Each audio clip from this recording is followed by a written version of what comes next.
Mutolaa 2-qism. Kalavafurush uning gapi bilan kalavani taroziga qo'yib, "Mana 10 qadoq, har qadoqi 1 tangadan 10 tanga berdim", debdi. "Bo'lmasa sen 10 tanga olgan bo'lsang, aldamaganing shu xotin qolganmi edi? Bu kalavani har kim 15 tangaga oladi, yu sen 10 tangaga olasanmi?" debdi olim chaqqon kalavafurush. "Siz o'zingiz 15 tanga olasizmi?"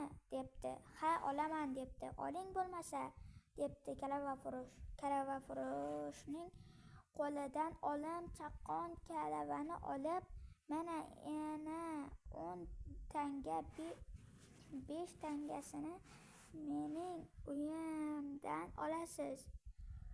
Shu yerdan to'g'ri borib, 2 mahallaga yetib, olim chaqqonning uyi qayerda deb so'rasangiz, hamma ko'rsatib beradi", debdi. Xotin kalavafurushga 10 tangasini qaytarib berib, olim chaqqonning so'ziga ishonib, uning 10 tangasini olib, olim chaqqon, "Yana endi siz boravering, mening bozorda ishim bor", deb bozorga qolgandek bo'lib, xotinning ketidan qorama-qora boraveribdi. Xotin olim chaqqonning uyiga yetib borib, eshikdan qarasa, uyda hech kim yo'q emish. Qaytib chiqay desa, ko'cha eshigi berik qolibdi. Olim chaqqon eshikni berkitib, ko'chadan turgan emish. Xotin chiqib ketmoqchi bo'libdi. Olim chaqqon, "Chiqarmayman, sen shu yerda biroz turasan. Agar turmayman desang, qanoting bo'lsa osmonga uchib ket. Ilojini topsang, yerga kirib ket. Lekin seni menga bir dona odam tayinlagan. O'sha odam kelib shu edi desa, xo'p, agar boshqa odam desa, ketaberasan", debdi. Xotin, "Vo ajabo, bu qanday gap? Uyda yosh bolam qolgan", deb ko'ziga bosh olibdi.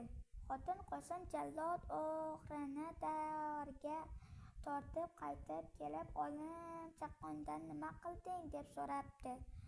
"Eshikni ochaman, kirib ko'ring",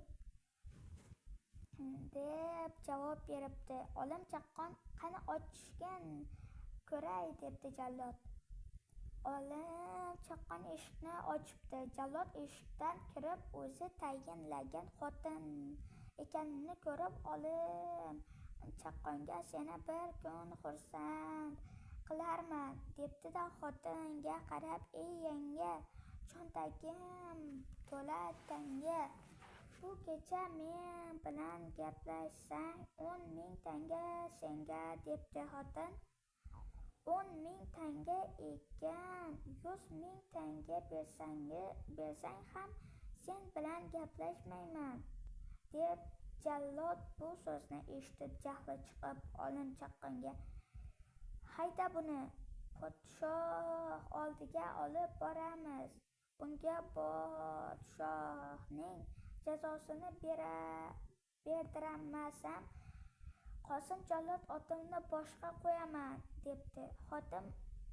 Xotin aytibdi, "Mayli, men podshohning oldiga olib bor.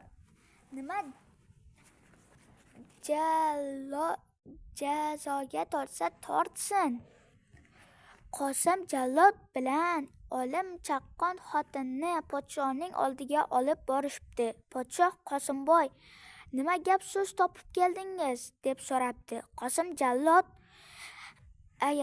aytibdi, "Kecha yarim Kechada Chordazi mahallasidan o'tib ketayotsam, bir uyning ichidan gangir ovoz chiqayotganini eshitib qoldim. Yarim kechada bu ovoz qayerdan kelayotir deb tomga chiqib mo'ridan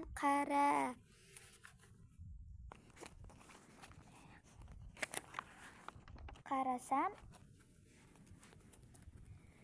bu xotin 40 ta yigitga musallas qo'yib berib o'tiribdi.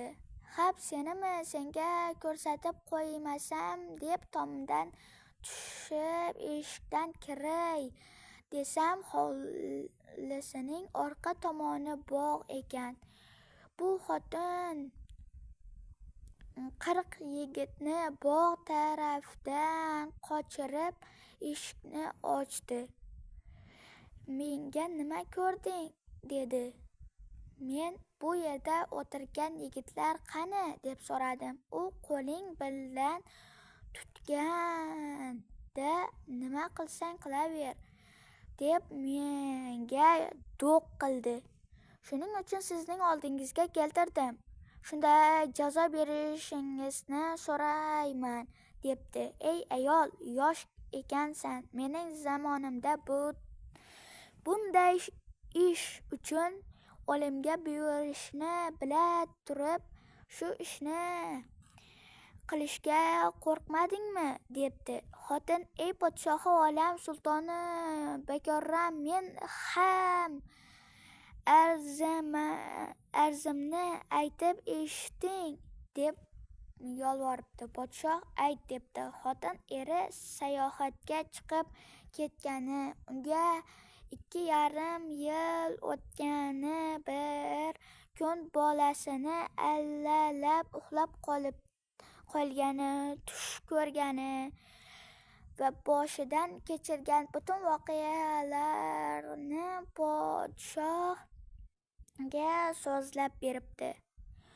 So'zining oxirida "O'lgan gunohim shul taqsir" debdi podshoh. "Ey Qosimboy, buning aytgan so'zi to'g'rimi?" deb so'rabdi. Jallod "Taqsir, o'g'riman, yomonman, buzuqman deydimi? Sizga men xizmat qila boshlaganimdan beri yolg'on gapirganimni, agar buning gapiga ishonib, mening gapimga ishonmasangiz, o'zingiz bilasiz" debdi. Podshoh jallodga qarab, "Bu xotinning gapi yolg'onligiga 4 ta guvoh topib kelsangiz, uni jazoga buyuraman" debdi. Qosim jallod "Xo'p, bo'lmasa, men guvoh topib kelay" debdi. Bir qimorxonaga borib, 4 ta yutqazgan qimorbozni topib, bozor boshiga yetganda to'rtoviga ham mullalar kiyadigan kiyim kiydirib, oshxonaga olib